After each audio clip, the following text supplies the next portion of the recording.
vous a toujours dit que c'était de la chimie, ce frisson incontrôlable qui fait battre le cœur plus vite, qui crispe le corps et qui imprime dans votre esprit le sourire, la voix ou la simple présence d'une personne.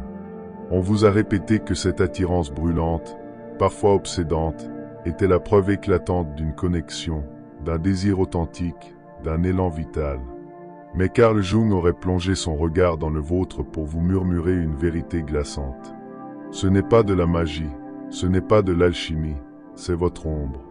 Selon Jung, le désir sexuel n'est pas uniquement affaire d'amour ou de compatibilité physique.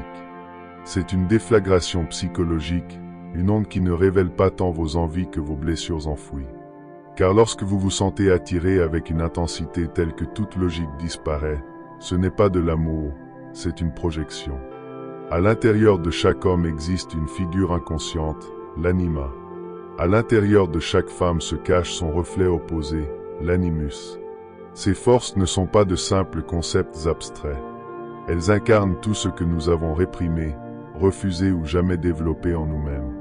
Et lorsque vous croisez une personne qui réveille cette figure intérieure, votre inconscient s'embrase, il vous souffle. Voilà celle ou celui qui détient ce qui te manque.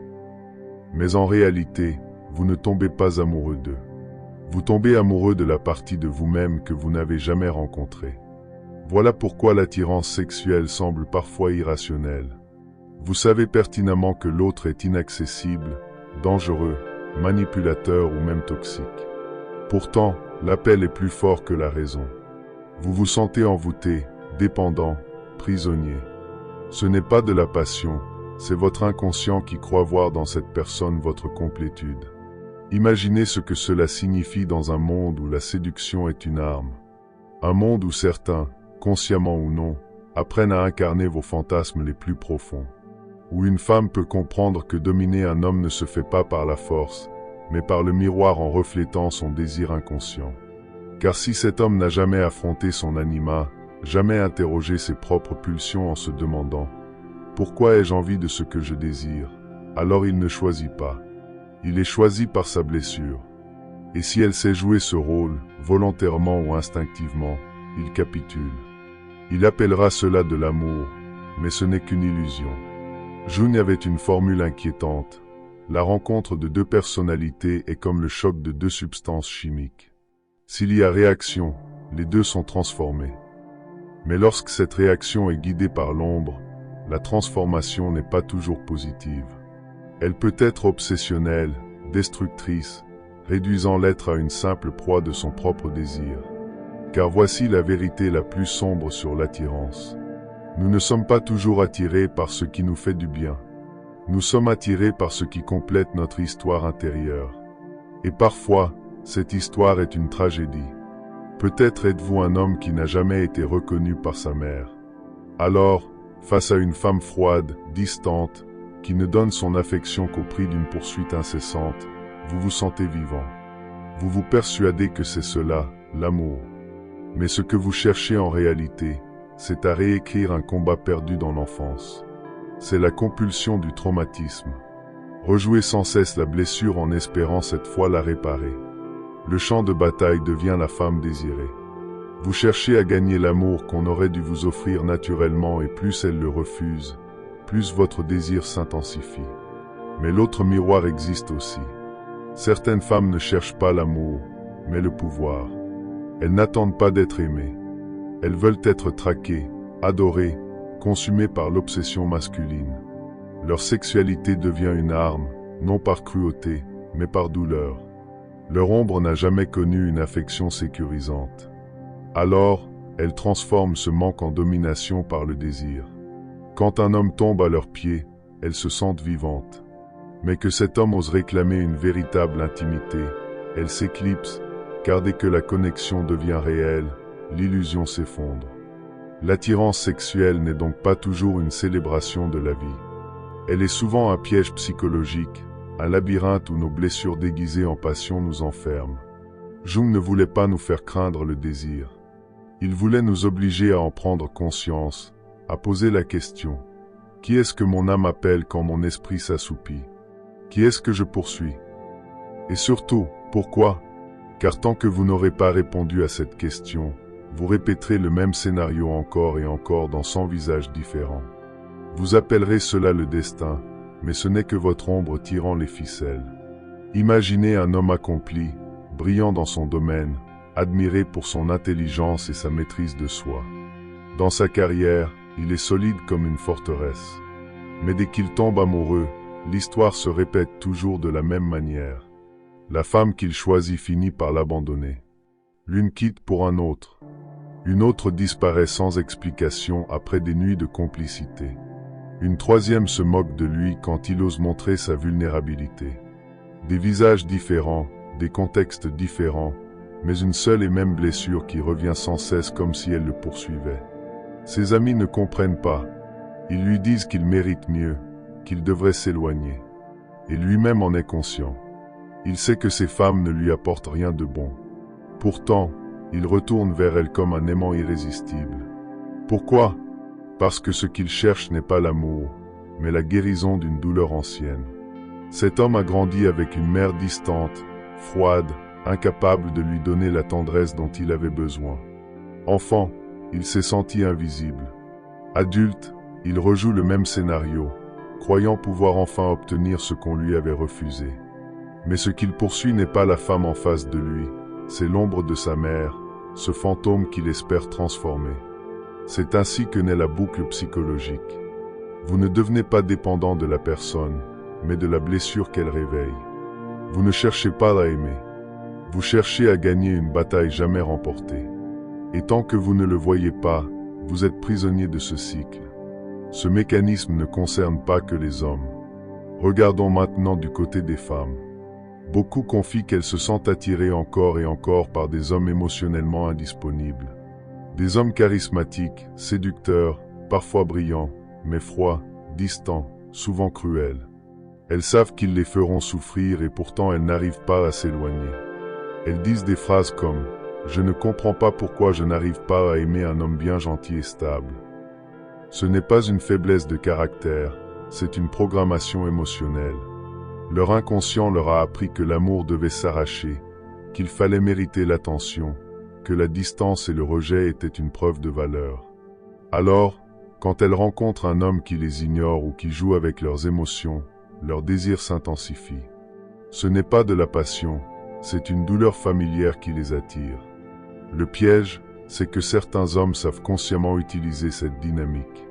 Ils n'offrent pas de sécurité affective, mais maintiennent une séduction puissante, assez pour que la femme se sente prisonnière. Elle pense vivre une histoire passionnelle alors qu'en réalité, elle est piégée dans un miroir de son passé. Mais il existe une autre face encore plus sombre. Certaines femmes, conscientes ou non, exploitent aussi ce mécanisme. Elles comprennent qu'un homme est vulnérable face à son désir et elles transforment leur sexualité en arme. Elles créent un lien intense mais refusent toute véritable intimité. Elles deviennent le fantasme, le reflet de ce que l'homme croit désirer, tout en contrôlant le rythme de la relation. Plus il les poursuit, plus elles se sentent puissantes. Le drame, c'est qu'ici personne n'aime vraiment. L'homme ne tombe pas amoureux d'elle, mais de ce qu'elle représente. Une partie de lui-même qu'il n'a jamais intégrée. Et elle, de son côté, ne l'aime pas pour ce qu'il est, mais pour la domination qu'elle exerce. Deux êtres prisonniers de leurs ombres, croyant vivre une passion alors qu'ils ne font que rejouer leurs blessures. Voilà la vérité glaçante de l'attirance. Elle n'est pas toujours un élan de vie, mais parfois une répétition, un scénario tragique où l'on cherche à réparer l'irréparable en sacrifiant son cœur dans une illusion. Carl Jung ne mettait pas en garde contre l'attirance pour nous effrayer, mais pour nous réveiller. Il savait que tant que nous restons prisonniers de nos ombres, nous ne choisissons pas vraiment nos partenaires. Ce sont nos blessures qui choisissent à notre place. Alors, comment briser ce cercle? Comment transformer une attirance destructrice en une rencontre véritable? La première étape est de reconnaître que ce que vous ressentez n'est pas toujours un signe d'amour, mais parfois un avertissement. Quand votre cœur s'emballe de manière irrationnelle, quand la dépendance s'installe dès les premiers instants, posez-vous une question simple, est-ce de la sérénité ou une tempête familière?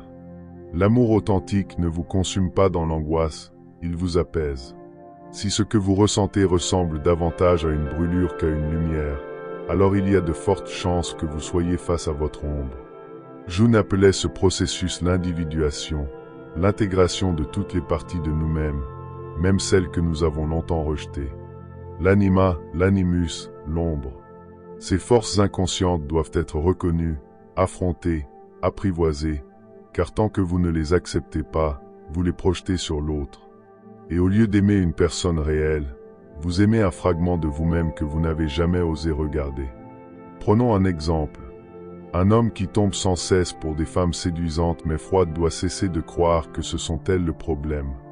Le vrai combat n'est pas contre elles, mais contre le vide laissé par une mère distante. Tant qu'il n'affrontera pas ce manque, il poursuivra des fantômes dans chaque femme rencontrée. Et le jour où il reconnaît « Je cherche en toi l'affection qu'on ne m'a jamais donnée », le sortilège se brise parce qu'à cet instant, il cesse de projeter. De la même manière, une femme attirée par des hommes dominateurs doit un jour se demander « Pourquoi ai-je appris à confondre rejet et amour ?» Tant qu'elle ne pose pas cette question, elle confondra le frisson de la douleur avec la passion. Mais une fois qu'elle comprend que son désir vient d'une vieille blessure, elle reprend le pouvoir. Car le vrai choix n'est pas de l'élan inconscient, mais de la conscience éveillée. Et c'est là le secret que peu osent entendre. La paix peut sembler ennuyeuse au début. Après des années passées dans le chaos, le calme paraît étranger. Mais le véritable amour ne se manifeste pas par une tempête. Il ressemble à une terre solide où l'on peut enfin poser ses racines. C'est un regard qui ne vous fait pas brûler de manque, mais respirer en sécurité. Alors, la prochaine fois que vous sentez cette attirance dévorante, ne vous demandez pas seulement « Est-ce que je l'aime ?» Demandez-vous plutôt « Qu'est-ce que cette personne réveille en moi ?» Est-ce une blessure ou une guérison? Parce que l'amour véritable n'est pas une tentative de réparer son passé dans les bras d'un autre. Il naît de l'intégration de soi, de la réconciliation avec ses propres ombres. Et voici la vérité ultime que Jung voulait nous transmettre. Vous n'attirez pas ce que vous désirez. Vous attirez ce que vous n'avez pas encore guéri. Tant que vous fuyez vos blessures, elles reviendront à vous sous la forme de visages séduisants, de passions brûlantes, de relations impossibles. Mais le jour où vous les regardez en face, le jour où vous les acceptez et les soignez, vous cessez d'être une marionnette de votre passé. Alors seulement, vous pouvez aimer vraiment, non pas par manque, non pas par peur, mais par choix. Et c'est là que l'attirance cesse d'être un piège pour devenir une rencontre. Non pas avec un reflet de vos blessures, mais avec une âme qui marche à vos côtés dans la lumière.